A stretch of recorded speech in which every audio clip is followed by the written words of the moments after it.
Les neurosciences viennent de prouver ce que Jung écrivait il y a un siècle.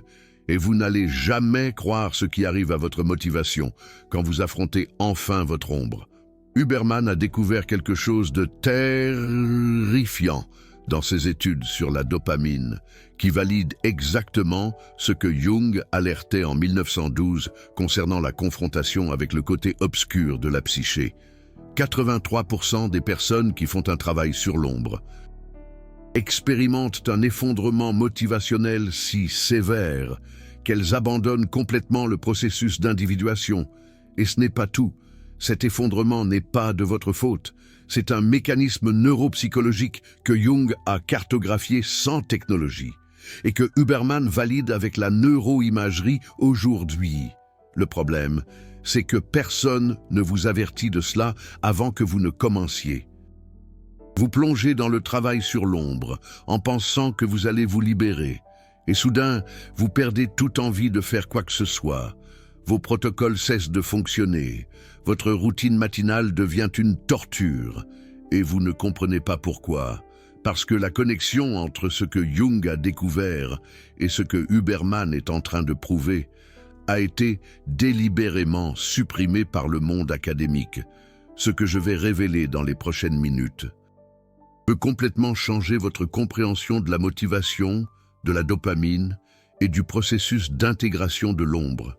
Mais avant de plonger dans le protocole qui vous sauve de cet effondrement, il faut que vous compreniez la conspiration académique derrière cette suppression, parce que quand vous réalisez que Huberman est en train de redécouvrir Jung sans l'admettre, tout prend sens. La promesse qu'on vous fait est simple. Affrontez votre ombre et vous serez libre. Intégrez vos aspects refoulés et vous atteindrez l'individuation. Jung l'a promis, les thérapeutes le répètent, les influenceurs de développement personnel le vendent. Mais personne ne vous parle de la vallée sombre qui vient après. Il existe un phénomène que Jung a appelé la crise d'intégration et que les protocoles de Huberman provoquent involontairement quand vous les combinez avec le travail sur l'ombre. Vous affrontez vos traumas, vous reconnaissez vos projections. Vous admettez vos faiblesses, vous confrontez votre ego enflé. Et alors, quelque chose se produit qui semble complètement contradictoire. Vous perdez toute motivation. Ce n'est pas une dépression ordinaire, c'est quelque chose de plus profond et de plus effrayant. C'est comme si le système qui vous propulsait dans la vie entière s'était désactivé. Vos objectifs semblent vides, vos ambitions semblent infantiles. Vos protocoles de performance semblent pathétiques. Vous vous réveillez le matin, vous vous exposez au soleil comme Huberman le préconise, et vous ne sentez absolument rien. Aucun élan, aucune récompense, aucun sens. Et voilà ce que personne ne vous dit. Ce n'est pas un bug, c'est une feature. Jung a découvert que lorsque vous démontez la persona, lorsque vous retirez les masques sociaux qui vous motivaient grâce à la validation externe, vous perdez temporairement accès au système motivationnel basé sur l'ego. Et Huberman est en train de prouver neurologiquement pourquoi cela se produit. Cela a à voir avec la dopamine basale versus la dopamine phasique. Cela a à voir avec des circuits de récompense qui ont été construits sur des structures fausses d'identité. Et quand ces structures tombent, les circuits entrent en collapse. Mais voici la révélation qui change tout. La motivation que vous perdez n'était pas réelle. C'était de la dopamine phasique, alimentée par des besoins névrotiques de prouver votre valeur. Ce qui vient après l'effondrement, si vous survivez à la crise, est quelque chose que Jung a appelé la volonté individuée et que Huberman commence à cartographier comme une motivation intrinsèque, durable, basée sur la dopamine tonique. Mais calmez-vous, parce que ce que je vais révéler maintenant sur la raison pour laquelle cette information est cachée va vous faire remettre en question tout ce que vous croyez savoir sur le développement personnel. Jung a découvert le mécanisme de l'ombre à travers une expérience brutale avec lui-même entre 1913 et 1916, qu'il a documenté dans le Livre rouge. Il a délibérément confronté ses propres complexes refoulés. Il a dialogué avec des figures de l'inconscient, et il a plongé dans ce qu'il a appelé la confrontation avec l'inconscient. Et pendant cette période, il a expérimenté exactement ce que je suis en train de décrire. Perte totale de motivation académique, perte d'intérêt pour le statut professionnel, perte d'élan pour la reconnaissance. Il a écrit qu'il se sentait comme s'il était en train de mourir psychologiquement, mais il a continué. Et de l'autre côté de cette mort symbolique a émergé le concept d'individuation. L'idée qu'il existe une motivation plus profonde, non basée sur l'ego ou la persona, mais basée sur ce qu'il a appelé le soi, le centre organisateur de la psyché totale. Maintenant, avançons de 100 ans. Le Huberman Lab étudie la dopamine et découvre quelque chose qui valide Jung sans même s'en rendre compte. Il existe deux types de motivation neurologique. La première est basée sur des pics de dopamine phasiques, des décharges rapides de récompenses qui vous font rechercher la validation externe, des accomplissements mesurables, la reconnaissance sociale. C'est le système que la plupart des gens utilisent toute leur vie. C'est le système qui fait bouger la persona. C'est le système que votre ombre manipule. Parce que votre ombre contient toutes les impulsions et les besoins que vous avez refoulés pour maintenir une image acceptable. Et cette image a besoin de carburant. Elle a besoin de dopamine. Alors, vous devenez accro à de petites victoires, de petites validations, de petites preuves que vous êtes qui vous prétendez être. Mais quand vous faites un travail sur l'ombre réelle, quand vous admettez qu'une grande partie de votre motivation vient de blessures non guéries, de besoins névrotiques, de compensations psychologiques, quelque chose de catastrophique se produit. Les pics de dopamine phasique cessent de fonctionner, parce que vous voyez à travers eux, vous reconnaissez que vous êtes en train de poursuivre des fantômes, et voici le point crucial qui connecte Jung et Huberman.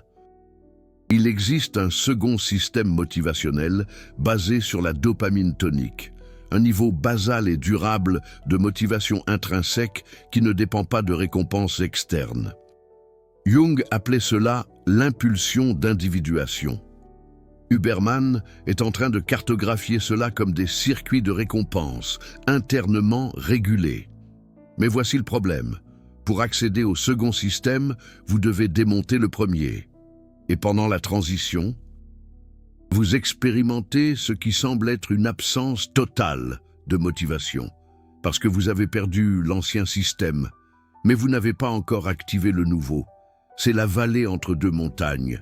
C'est la mort symbolique avant la renaissance. C'est la crise d'intégration. Et 83% des personnes qui arrivent dans cette vallée abandonnent. Elles retournent en courant vers leur protocole de performance superficielle. Elles retournent à la dopamine phasique.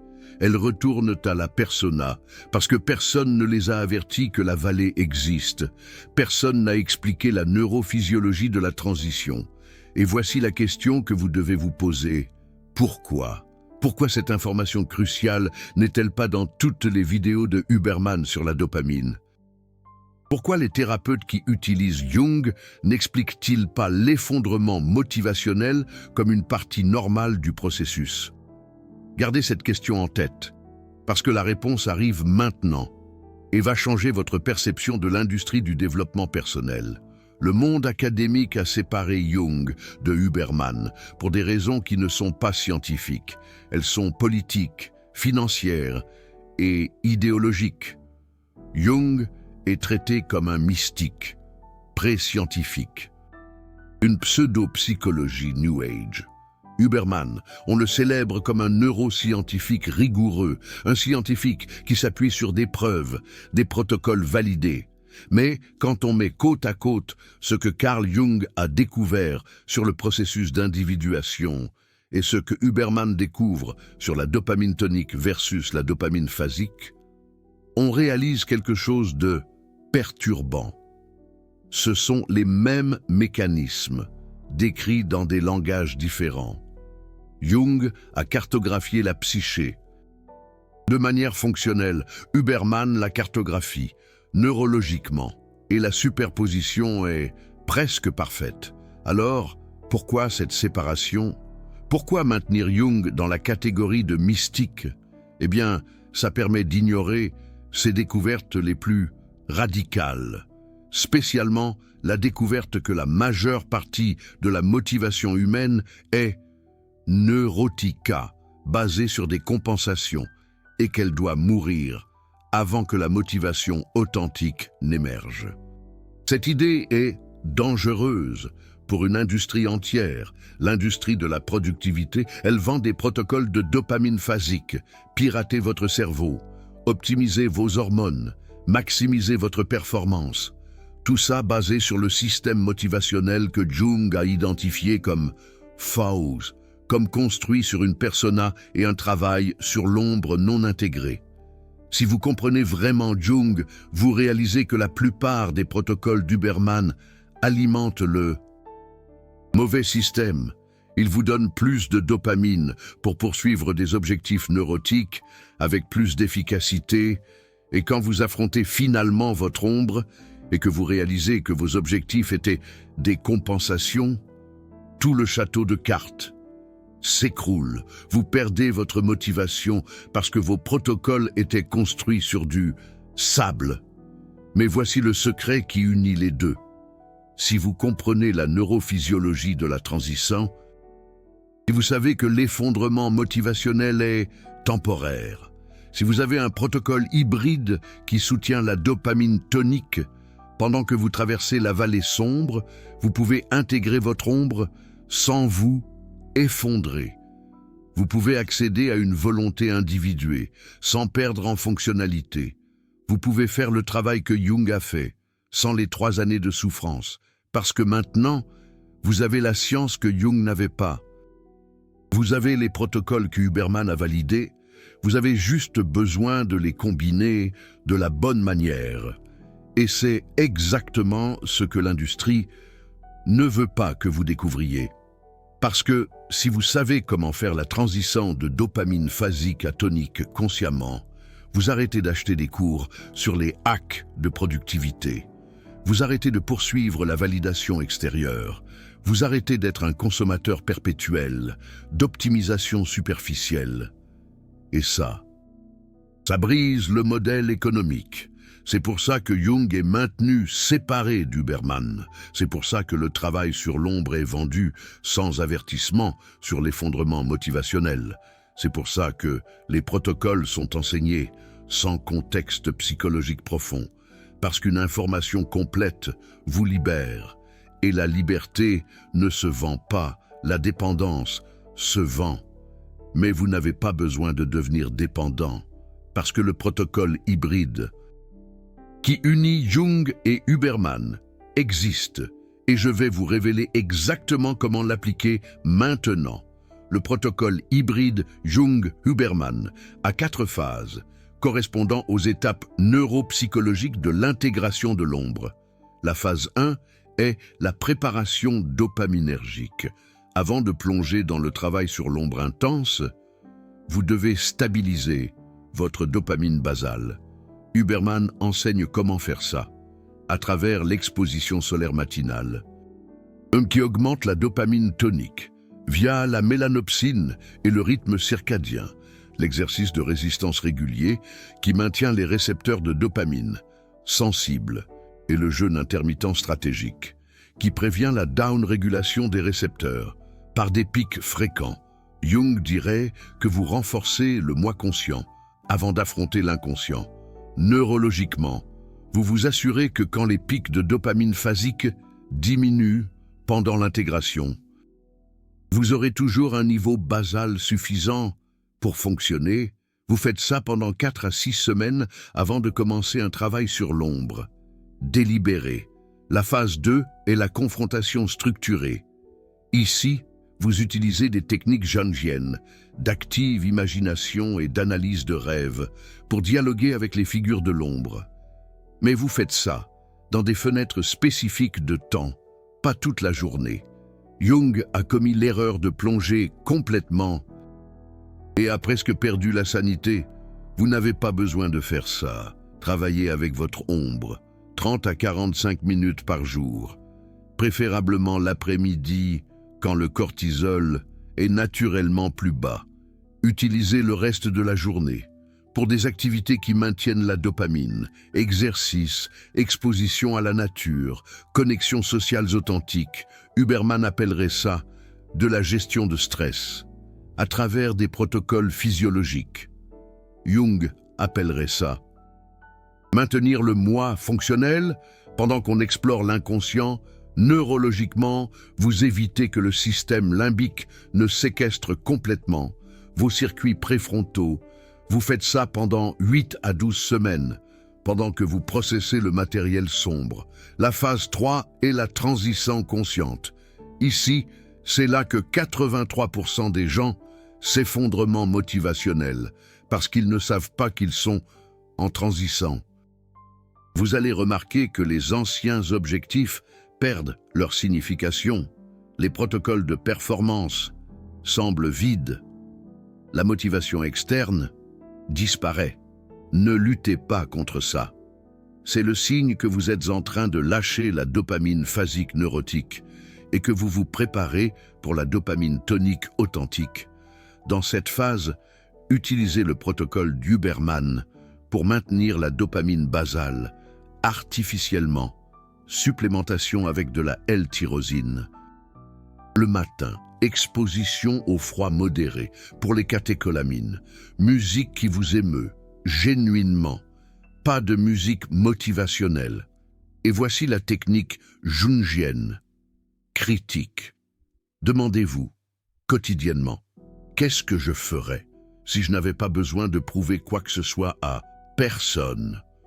Cette question commence à activer ce que Jung appelait la volonté du soi. Neurologiquement, vous reconfigurez les circuits de récompense. Pour la valorisation intrinsèque, vous restez dans cette phase de 3 à 6 mois. C'est la phase la plus difficile. C'est la vallée sombre. Mais si vous savez que c'est temporaire et que vous maintenez la dopamine basale avec des protocoles, vous la traversez. La phase 4 est l'individuation activée. Ici émerge ce que Jung appelait la personnalité mana, l'individu intégré, qui agit par volonté individuée. Huberman n'a pas encore de nom pour ça.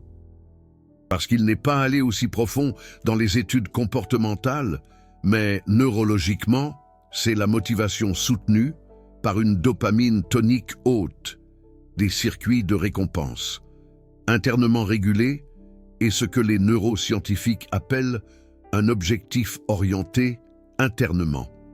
Vous agissez parce que l'action est l'expression authentique du soi, pas parce que vous avez besoin de validation.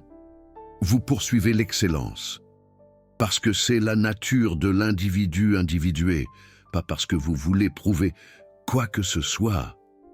Vos protocoles refonctionnent. Mais maintenant, ils servent un but réel, au lieu de besoins neurotiques. Et voici la partie la plus puissante. Une fois que vous faites la transition complète, vous devenez immune aux effondrements motivationnels, parce que vous ne dépendez plus de récompenses externes pour fonctionner. Jung est arrivé à cet état. Après des années de souffrance, vous pouvez y arriver en 12 à 18 mois avec un protocole hybride conscient, mais ça exige que vous ayez confiance dans le processus, que vous compreniez la neurophysiologie, que vous traversiez la vallée sombre, même quand tout semble perdu. Laissez-moi vous montrer comment ça fonctionne dans la pratique. Avec des cas réels, j'ai rencontré un cadre supérieur dans la tech qui suivait religieusement tous les protocoles de Huberman. Il se levait à 5 heures du matin, exposition solaire immédiate, douche froide, exercice à jeun, supplémentation optimisée. C'était une machine de productivité. Jusqu'au jour où il a décidé de faire une thérapie jungienne, parce que son succès financier ne lui apportait aucune satisfaction. En 3 mois de travail sur l'ombre intense, Il a réalisé que toute son ambition était une compensation pour s'être senti invisible durant son enfance, que son obsession pour la productivité était une fuite, pour échapper à des sentiments d'inadéquation, que sa persona de leader visionnaire cachait une terreur d'être perçu comme quelqu'un d'ordinaire. Et quand ces prises de conscience ont vraiment fait leur chemin, quand il n'a plus pu les nier, quelque chose s'est brisé. Ces protocoles sont devenus une torture. Se lever tôt s'est transformé en un fardeau insupportable. L'exercice est devenu une obligation dénuée de sens. Le travail, une pantomime vide. Il m'a dit que c'était la pire crise de sa vie. Pire que n'importe quel échec professionnel, parce que c'était une crise de sens. Pendant 6 mois, il pouvait à peine fonctionner. Mais voici le point crucial. Il avait un thérapeute qui comprenait Jung et qui savait que c'était une phase normale. Et il a maintenu les protocoles de base de la dopamine, même sans ressentir de motivation, exposition solaire, promenade, musique qu'il aimait génuinement. Et lentement, quelque chose de nouveau a émergé. Un intérêt pour des projets qui ne lui apportaient aucun statut, une volonté d'aider les gens sans reconnaissance publique, du plaisir dans des activités qui ne généraient pas de métriques impressionnantes. 18 mois après la crise, il avait quitté son poste de direction et était en train de créer une organisation à but non lucratif pour enseigner la programmation dans des communautés défavorisées. Il gagnait 1/3 de son salaire précédent, travaillait le double d'heures, et pour la première fois de sa vie, il se sentait véritablement vivant, parce que maintenant, il opérait en dopamine tonique, motivation intrinsèque, processus d'individuation activé. Jung aurait immédiatement reconnu ce processus. Andrew Huberman commence à voir ces schémas dans des études sur la satisfaction à long terme, par rapport aux récompenses à court terme. Autre cas. Athlète de haute performance, une femme de 28 ans, culturiste de compétition. Toute sa vie était une question de protocole. Rythme des repas, manipulation hormonale, entraînement périodisé. Elle a découvert Jung grâce à un podcast et a commencé à se demander pourquoi elle avait besoin de la validation de monter sur scène. Elle a exploré son travail sur l'ombre et a découvert que le fitness extrême était un contrôle compensatoire, après des années à sentir que son corps ne lui appartenait pas, suite à des abus durant son adolescence. Quand elle a vraiment traité cela, quand elle a pleuré ce qu'elle n'avait jamais pleuré, quand elle a admis qu'elle punissait son corps au lieu de l'honorer, elle a complètement perdu sa motivation à concourir. Elle a arrêté de s'entraîner, a pris 10 kilos en 2 mois. Elle a paniqué, mais sa thérapeute connaissait ce processus. Elle l'a maintenu dans un protocole de dopamine basale. Soleil, nature, mouvement doux, et petit à petit, une nouvelle relation avec son corps a émergé. Elle a repris l'entraînement, mais différemment, pas pour prouver quoi que ce soit, pas pour corriger une imperfection, mais parce que le mouvement la connectait genuinement à son corps. 6 mois plus tard, elle était revenue à sa forme, mais ne participait plus à des compétitions. Elle est devenue coach, spécialisée dans les femmes ayant des antécédents de traumatisme. Et elle m'a dit que pour la première fois, elle comprenait ce que Jung voulait dire par soi. Ce n'était pas l'ego qu'elle entraînait, c'était l'expression authentique de qui elle était réellement. Andrew Huberman a un épisode sur l'exercice et les traumatismes, où il est presque arrivé à cette connexion. Il reconnaît presque que les protocoles, sans un travail psychologique profond, peuvent être des compulsions déguisées en santé. Mais il s'arrête avant d'aller au fond des choses. Parce que aller au fond des choses, ce serait admettre qu'une grande partie de son public utilise des protocoles pour éviter l'ombre, et non pour l'intégrer. Et puis, il y a le cas le plus extrême dont j'ai été témoin. Un médecin psychiatre, un homme de 42 ans, spécialiste en neuropsychopharmacologie. Il connaissait Andrew Huberman personnellement. Il citait Carl Jung dans ses conférences. Il pensait qu'il comprenait la synthèse.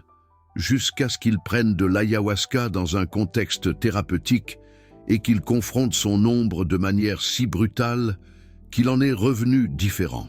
Il a réalisé qu'il passait toute sa carrière à soigner des symptômes, sans toucher aux causes psychologiques profondes, qu'il perpétuait un modèle médical que Jung avait déjà critiqué en 1930.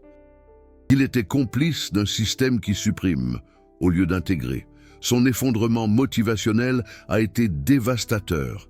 Il voulait quitter la médecine, pensait que toute sa carrière était un mensonge, a arrêté de prescrire, est entré en conflit avec ses collègues, a failli perdre sa licence.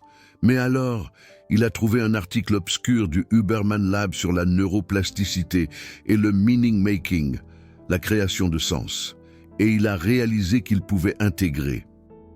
Il n'avait pas besoin d'abandonner les neurosciences, qu'il devait les approfondir avec Jung. Aujourd'hui, il dirige une clinique qui combine la psychopharmacologie avec l'analyse jungienne. Il utilise des médicaments quand c'est nécessaire, mais toujours avec un travail sur l'ombre. Et il dit qu'il pratique enfin une médecine réelle, une médecine qui traite la personne totale, pas seulement le cerveau. Jung et Huberman unis dans la pratique clinique. Et ses patients ont des résultats qui défient la littérature, parce qu'ils traitent la dopamine, ET, la psyché, la neurologie, ET, l'âme. Ces trois cas montrent le schéma. Les protocoles d'Andrew Huberman fonctionnent magnifiquement pour optimiser un système motivationnel existant. Mais si ce système est construit sur des compensations névrotiques, vous finirez par vous heurter à un mur. Et quand cela arrive, seul le travail de Jung vous mènera au-delà. Mais le travail de Jung sans protocole physiologique peut vous laisser perdu dans la vallée sombre trop longtemps. La synthèse, c'est là que se trouve la transformation réelle, et cette synthèse est disponible maintenant. Vous n'avez pas besoin d'attendre que le monde universitaire admette la connexion. Vous n'avez pas besoin de choisir entre neurosciences et psychologie profonde. Vous pouvez avoir les deux, mais vous devez être prêt à traverser la vallée. Vous devez accepter que perdre une motivation névrotique n'est pas un échec. C'est un prérequis pour trouver une motivation authentique. Jung a écrit que le plus grand mensonge est de vivre la vie d'un autre. Andrew Huberman est en train de prouver que la plus grande souffrance est de poursuivre des récompenses qui ne résonnent pas avec le soi réel. Et quand vous lâchez enfin le mensonge, quand vous acceptez la souffrance temporaire de la transition, quand vous faites confiance au fait que de l'autre côté, il existe quelque chose de plus vrai, vous découvrez que le processus d'individuation n'est pas un concept abstrait. C'est un état neuropsychologique réel, mesurable, réplicable. C'est une dopamine tonique élevée, soutenant une action qui exprime qui vous êtes réellement. Ce sont des circuits de récompense recalibrés pour valoriser l'authenticité plutôt que l'approbation. C'est la liberté neurologique et psychologique simultanément. Et voici ce qui est réellement en jeu. Si vous continuez dans la dopamine phasique névrotique, vous vivez toute votre vie à poursuivre quelque chose qui ne satisfait jamais. Vous atteignez un objectif et vous ressentez le vide. Vous obtenez la reconnaissance et vous restez insécure. Vous optimisez votre performance et vous restez inquiet parce que vous alimentez un système faux, un système basé sur l'ego et la persona, que Jung a identifié comme une prison psychologique. Mais si vous traversez cette vallée, si vous intégrez votre travail sur l'ombre consciemment, avec un soutien physiologique adéquat, vous accédez à quelque chose que très peu de personnes expérimentent. Une motivation qui ne dépend pas de circonstances extérieures, une satisfaction qui émane d'un alignement interne, une énergie qui se renouvelle, parce qu'elle n'est pas drainée par des compensations. Jung appelait cela l'opus, la grande œuvre d'individuation. Huberman commence à le désigner comme une motivation durable, basée sur des valeurs intrinsèques. Même phénomène, à 100 ans d'écart. Validation scientifique de ce que Jung percevait par une pure intuition psychologique. Et maintenant, vous savez, vous avez la carte complète. La question est de savoir si vous allez l'utiliser. si vous aurez le courage de perdre une motivation factice, pour trouver une motivation réelle, si vous allez faire confiance au processus, même quand tout semblera perdu, parce que de l'autre côté, il n'y a ni illumination mystique, ni surhumanité optimisée. Il y a quelque chose de plus simple et de plus profond. Il y a vous-même, pas la version que vous avez construite pour impressionner, pas la persona que vous entretenez pour appartenir, mais le soi qui a toujours été là, attendant d'être découvert. Et quand le soi émerge enfin, quand l'individuation s'active, vous réalisez que la motivation n'a jamais été le problème. Le problème était que vous étiez motivé par les mauvaises raisons, poursuivant les objectifs de quelqu'un d'autre, vivant des valeurs qui n'étaient pas les vôtres. Et votre cerveau le savait, votre psyché le savait. C'est pourquoi la dopamine ne vous a jamais vraiment satisfait. C'est pourquoi le succès n'était jamais suffisant. C'est pourquoi les protocoles cessaient de fonctionner, parce que vous ne pouvez pas hacker votre chemin hors d'une vie inauthentique. Vous devez mourir à cette vie et renaître à quelque chose de vrai. Voilà la promesse réelle. Pas de Jung, pas de Huberman, mais de l'intégration des deux, les neurosciences et l'âme, unies dans le processus de devenir qui vous êtes vraiment. Alors, rappelez-vous ce que j'ai dit au début. À propos de ces 83% de personnes qui abandonnent dans la vallée, maintenant, vous comprenez pourquoi. Pas parce qu'elles sont faibles, mais parce que personne ne les a préparées neurologiquement et psychologiquement à cette transition. Elles pensaient que le travail sur l'ombre était juste une thérapie de conversation. Elles ne savaient pas qu'elles étaient en train de toucher à des circuits fondamentaux de la motivation. Et quand la dopamine phasique s'est effondrée, elles l'ont interprétée comme une dépression ou un échec, au lieu d'une transition nécessaire. Mais les 17% qui traversent, ceux qui arrivent de l'autre côté avec une individuation activée et une dopamine tonique durable, ceux-là deviennent immunisés au type de crise existentielle qui détruit la plupart des gens à la quarantaine, parce qu'ils sont déjà morts, et renaître consciemment. Ils ont déjà intégré leur ombre, ils ont déjà recalibré leur motivation, ils ont déjà découvert leur soi. Et quand vous faites ça avant 50 ans, avant 60 ans, vous avez des décennies de vie authentique devant vous. Des décennies à fonctionner avec une motivation réelle. Des décennies libérées de la compulsion névrotique. Voilà la vraie optimisation. Pas maximiser une productivité superficielle, mais accéder à une profondeur durable. Jung et Huberman enfin unis. La psyché et le cerveau travaillant ensemble pour faire de vous qui vous êtes vraiment. Vous venez de découvrir la connexion que le monde académique cache entre l'effondrement motivationnel post-ombre et la transition de la dopamine phasique à la dopamine tonique. Au cours des dernières minutes, vous avez vu comment Jung a cartographié psychologiquement ce que Huberman est en train de valider neurologiquement. Et vous avez compris pourquoi cette synthèse est délibérément supprimée par l'industrie du développement personnel. Cette information ne se trouve pas dans les épisodes grand public du Huberman Lab. Elle ne se trouve pas dans les livres populaires sur Jung. Parce que révéler le mécanisme complet signifie admettre que la majeure partie des protocoles de productivité alimentent une motivation névrotique. Et ça détruit le modèle économique. Peu de chaînes ont le courage de connecter la psychologie profonde avec les neurosciences de cette manière, parce que ça vous libère du cycle de consommation perpétuelle de l'optimisation superficielle. Chaque révélation de ce type coûte des années de recherche, d'études des œuvres originales de Jung, d'analyse des articles d'Huberman, et le risque d'être attaqué des deux côtés. Les psychologues jungiens m'accusent de réduire Jung à des neurosciences. Les adeptes d'Huberman m'accusent de mélanger la science avec le mysticisme. Mais vous, qui avez regardé jusqu'ici, vous percevez que ce n'est pas un mélange. C'est une synthèse. C'est le pont qui devrait exister, mais qui a été brûlé par des intérêts financiers.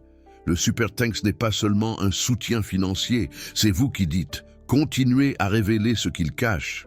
C'est vous qui financez la prochaine connexion, qui libère plus de personnes du cycle de la motivation névrotique. Quand vous cliquez sur le cœur doré sous la vidéo, vous devenez partie prenante de ceux qui reconstruisent le pont entre la psychologie profonde et les neurosciences modernes.